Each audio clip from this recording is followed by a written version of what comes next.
मंत्री भजनलाल शर्मा दिल्ली दौरे पर हैं। कल केंद्रीय ऊर्जा मंत्री आरके सिंह से मुलाकात करेंगे। वहीं कोयला मंत्री प्रहलाद जोशी से भी मुलाकात करेंगे। भजनलाल के साथ गए हैं ऊर्जा मंत्री हीरालाल नागर।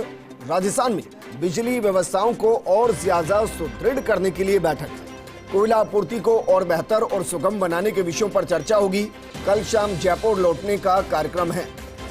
मेरे सहयोगी ऐश्वर्या प्रधान जुड़ गए। ऐश्वर्या, क्योंकि छत्तीसगढ़ से जो कोयला आना है वो कोयला अभी भी नहीं आ पा रहा है और कई ऐसे थर्मल है जहां 3 से 4 दिन का ही कोयला बचा है।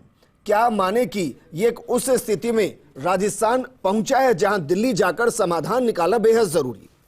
देखिए, जो हमने बातचीत की थी हीरालाल नागर या फिर अन्य विभाग के लोगों से, सरकार के लोगों से, तो उनका कहना था कि पूर्ववर्ती सरकार की जो व्यवस्थाएं थी उनके चलते परेशानी थोड़ी आई है, लेकिन धीरे धीरे सुदृढ़ व्यवस्थाएं की जाएंगी। और मुख्यमंत्री भजनलाल शर्मा की ऊर्जा व्यवस्थाओं को दुरुस्त करने के लिए गंभीरता का अंदाजा इस बात से लगाया जा सकता है कि वो स्वयं अपने साथ हीरालाल नागर को लेकर गए हैं और वो आरके सिंह से और प्रहलाद जोशी से मुलाकात करेंगे। दोनों से मुलाकात भी एक अहम मुलाकात है।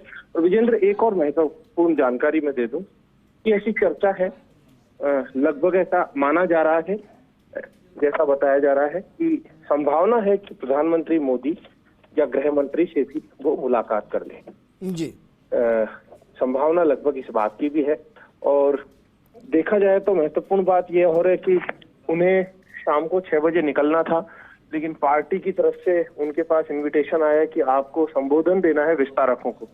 तो उन्होंने कार्यक्रम में जो भी देरी रही हो, लेकिन वो पहले अपने कार्यकर्ताओं के बीच पहुंचे और कार्यकर्ताओं को संबोधित किया। जो विस्तारकों की कार्यशाला चल रही थी, स्वयं सीपी जोशी भी वहां मौजूद थे और एक एक कार्यकर्ता से मुलाकात और संवाद करके वो रवाना हुए। जो पार्टी के विस्तारक हैं वो उनसे मुलाकात करने के बाद बेहद प्रसन्न दिखाई दिए, उनके साथ सेल्फी भी ली और उसके बाद वो सीधे रवाना हो गए एयरपोर्ट के लिए, दिल्ली के लिए। बिल्कुल। तो कल उनका 3 बजे के आसपास लौटने का कार्यक्रम है। ऐश्वर्या, आपको ध्यान होगा कुछ इसी तरीके की मुलाकात जब मुख्यमंत्री रहे थे अशोक गहलोत, वो अपने साथ मंत्री भंवर सिंह भाटी को लेकर गए थे, लेकिन समाधान निकला नहीं था। मैं सवाल इसलिए कर रहा हूं क्योंकि कांग्रेस छत्तीसगढ़ में इलेक्शन मोड में थी, इसलिए शायद वहां से कोयला नहीं आ पाया।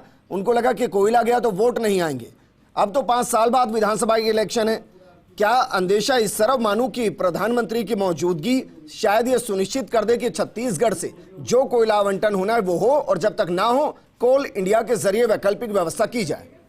देखिए, इसमें प्रधानमंत्री मोदी लायक विषय इसलिए नहीं हो जाता कि जो डबल इंजन की सरकार की बात भारतीय जनता पार्टी ने कही थी, तो उस लिहाज से केंद्रीय मंत्रियों के साथ संवाद और चर्चा का मतलब ही यही है कि प्रधानमंत्री मोदी से मुलाकात की जा रही है, क्योंकि मोदी कैबिनेट के अहम हिस्से हैं और जब मोदी कैबिनेट के सदस्यों से जब वो बातचीत करेंगे तो विशेष रूप से ऊर्जा महकमे को लेकर बातचीत होगी। लेकिन जो भी बैठकें होती है या जो भी कार्यक्रम होते हैं उनका फीडबैक प्रधानमंत्री मोदी के पास लगातार जाता है। जी ऐश्वर्या, शुक्रिया तमाम जानकारी हमारे साथ साझा करने के लिए।